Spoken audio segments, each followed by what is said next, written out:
हुए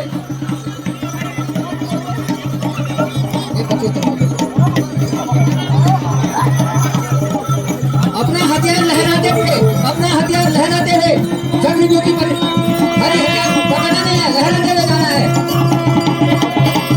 हथियार को लहराते हुए संत महारथी अपना कौशल दिखा रहे हैं और महारथी के साथ ये बड़े बड़े और महारथी नृत्य करते हुए कोई नहीं जानता है अर्जुन आज है नहीं, इसलिए गौरव पक्षा बड़ा खुश है कि आज हम पांडवों को पराजित अवश्य कराएंगे और इस प्रकार से झूमते हुए और अपना हथियार को लहराते हुए खुशी का आनंद कर रहे हैं। बहुत सुंदर अभिनय गौरवी सेना द्वारा सप्त महारथियों द्वारा यहाँ पर किया जा रहा है।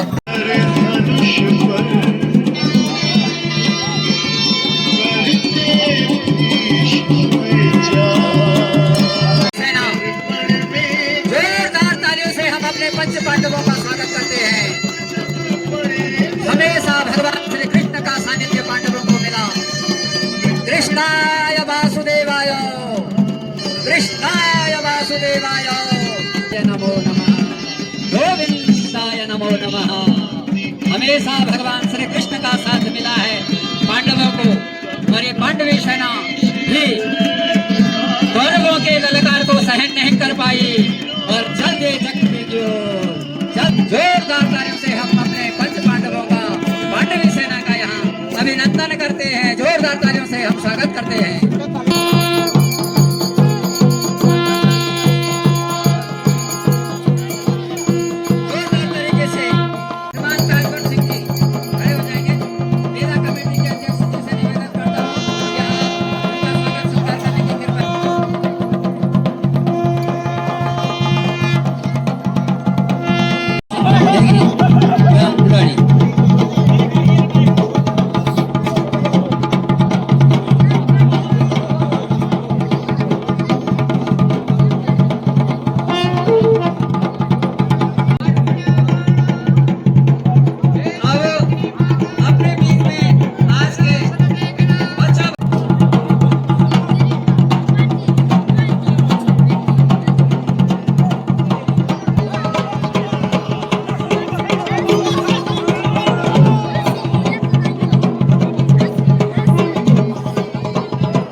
अर्जुनो यखनी छ भगवान कृष्ण भी यखनी छयावो और आज यो कौरवोलयनवत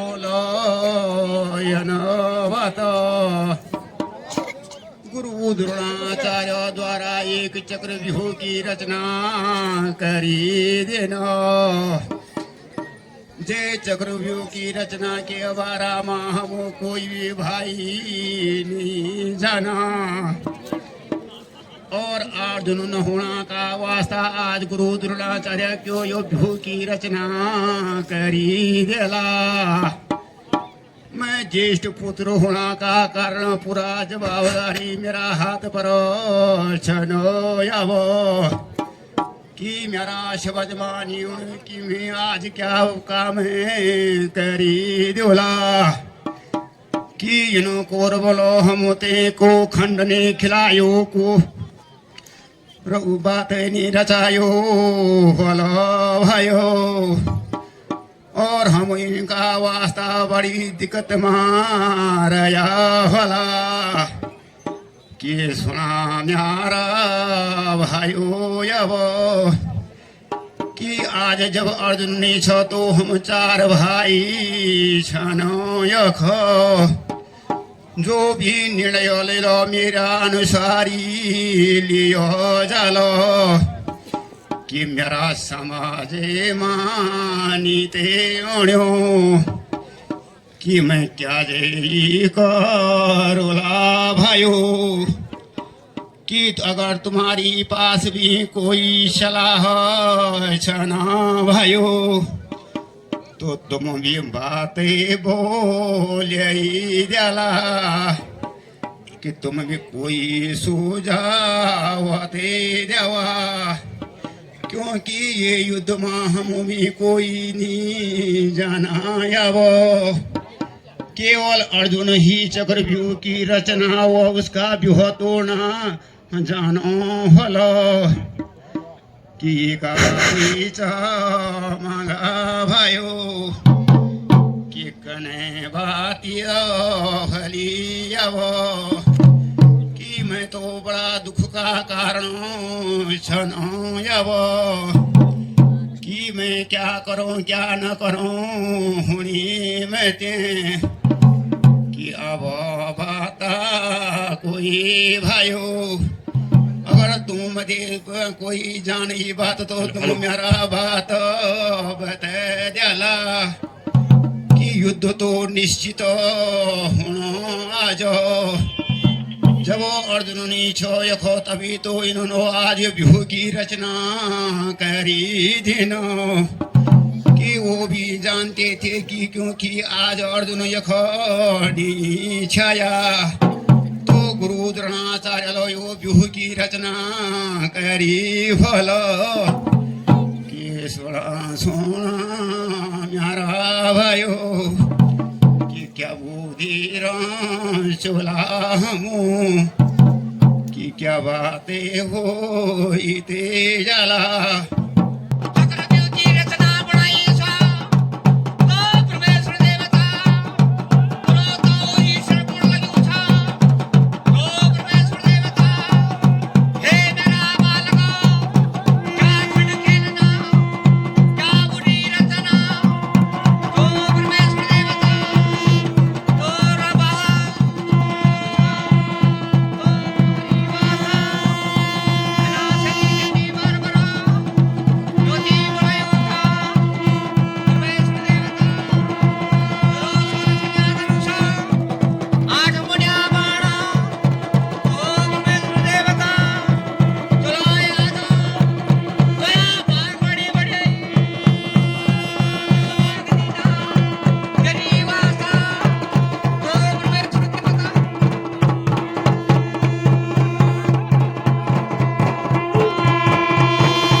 ज्येष्ठ पिता श्री मैंने जब माँ के गर्भ में था, तब माँ को 6 द्वारों के बारे में कुछ ज्ञान दे रहे थे। उसी समय में माँ के गर्भ मास में निश्चित ही हुआ। सातवां द्वार के बारे में मेरी माँ को नींद आ गई। जिस बेसी में मुझको माँ के गर्भ में 7 नींद आ गई। तब मेरी शिक्षा द्वारिका में हुआ और मेरा गुरु स्वयं द्वारिकाधीश है, यानी कि श्री कृष्ण भगवान, और बल के रूप में मेरे बड़े मामा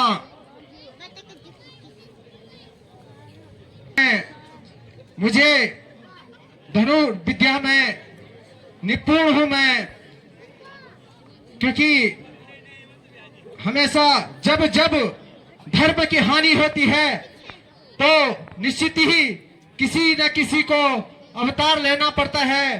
वैसे यहाँ पे जब भगवान अपने अपने पुत्र को सृष्टि रचने के लिए अपने बालकों को भेजे थे, तो ऐसे ही मैं चंद्रदेव पुत्र भी कहा जाता हूँ, जिसमें कि मैं चंद्रदेव का एक लौता पुत्र हूँ।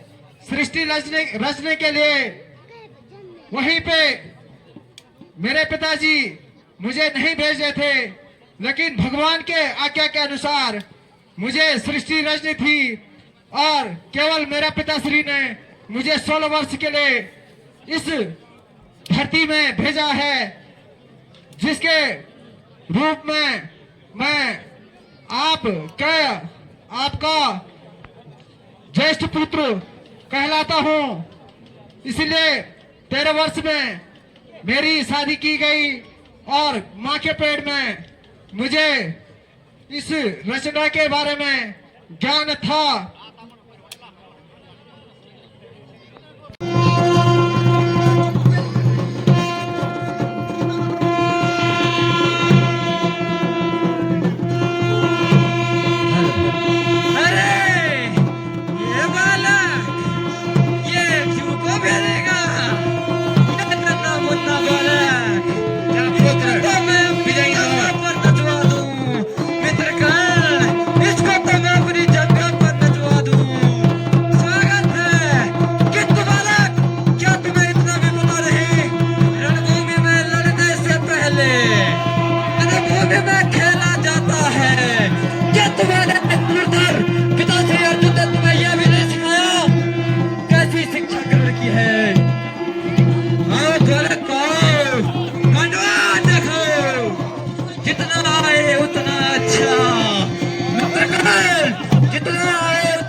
खेला जाता है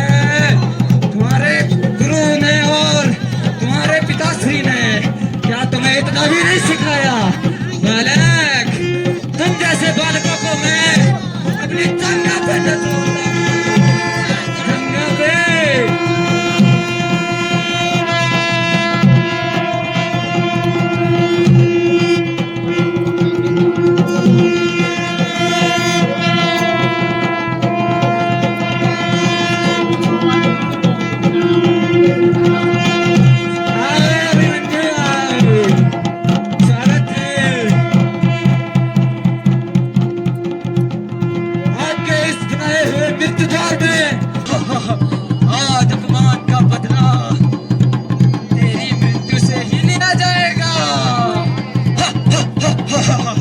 स्वागत है।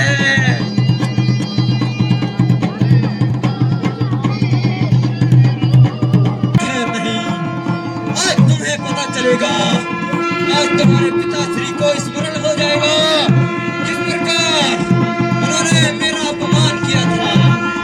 अपमान का प्रतिशोध आज तुम्हारी मृत्यु के पश्चात लिया जाएगा, तुम्हारी मृत्यु से लिया जाएगा। स्वागत है। क्या कहते हो मित्रगण?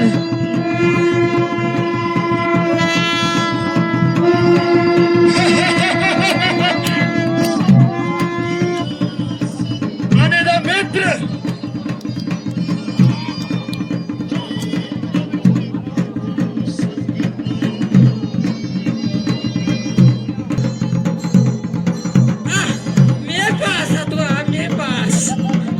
चटनी बना देता। जा जा मेरे पास बेटा, आजा बालक, मेरे पास अथवा मेरे पास तेरी तो मेरा चटनी बनो ना। क्या कहते हो कल?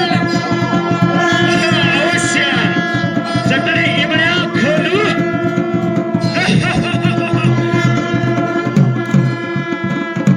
क्या कहते हो दुर्योधन?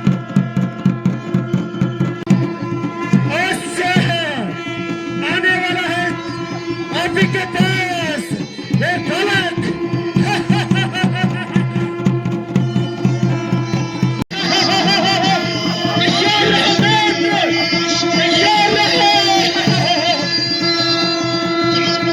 हमारे 6 महारथी विफल हो गए तो क्या हुआ?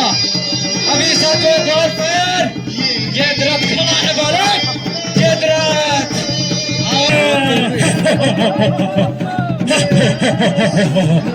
आज फंस गया बच्चा। यहाँ क्षेत्रवंशी का रघुकुल रीत सदा चल आई, रघुकुल रीत सदा चल आई।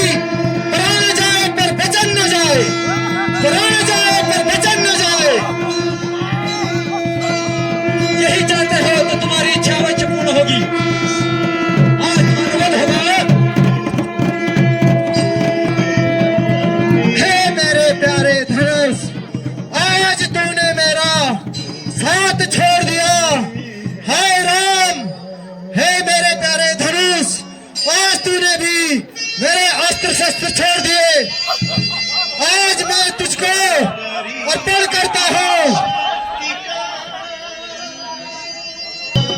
हे मेरे गुरु, आज तेरी भी लाज नहीं रही, मैं आज तेरे को भी विदा करता हूँ।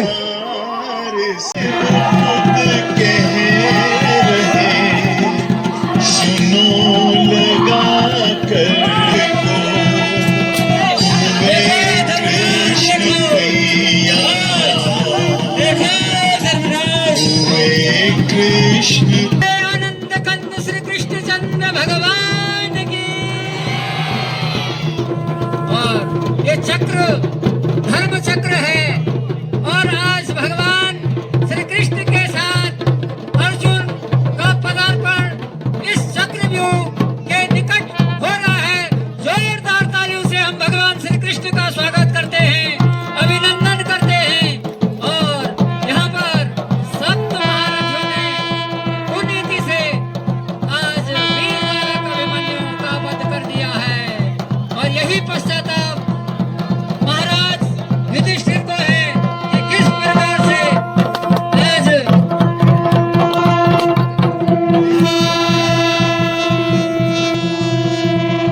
अधर्म नीति से जिस प्रकार आज सप्त महारथियों ने इस चक्रव्यूह में वीर बालक अभिमन्यु का वध किया है।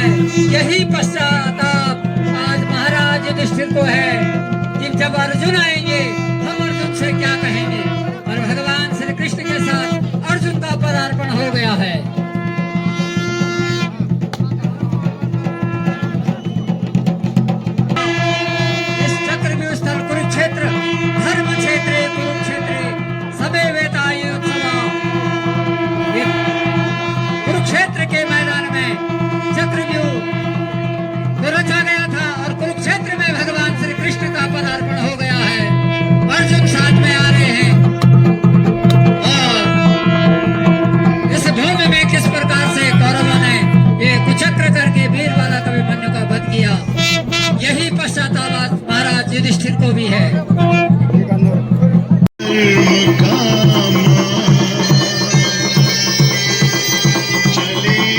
अभिमन्यु स्वयं युद्ध के लिए तैयार हुआ अनुज, और आपने ही उसे ये शिक्षा दी थी।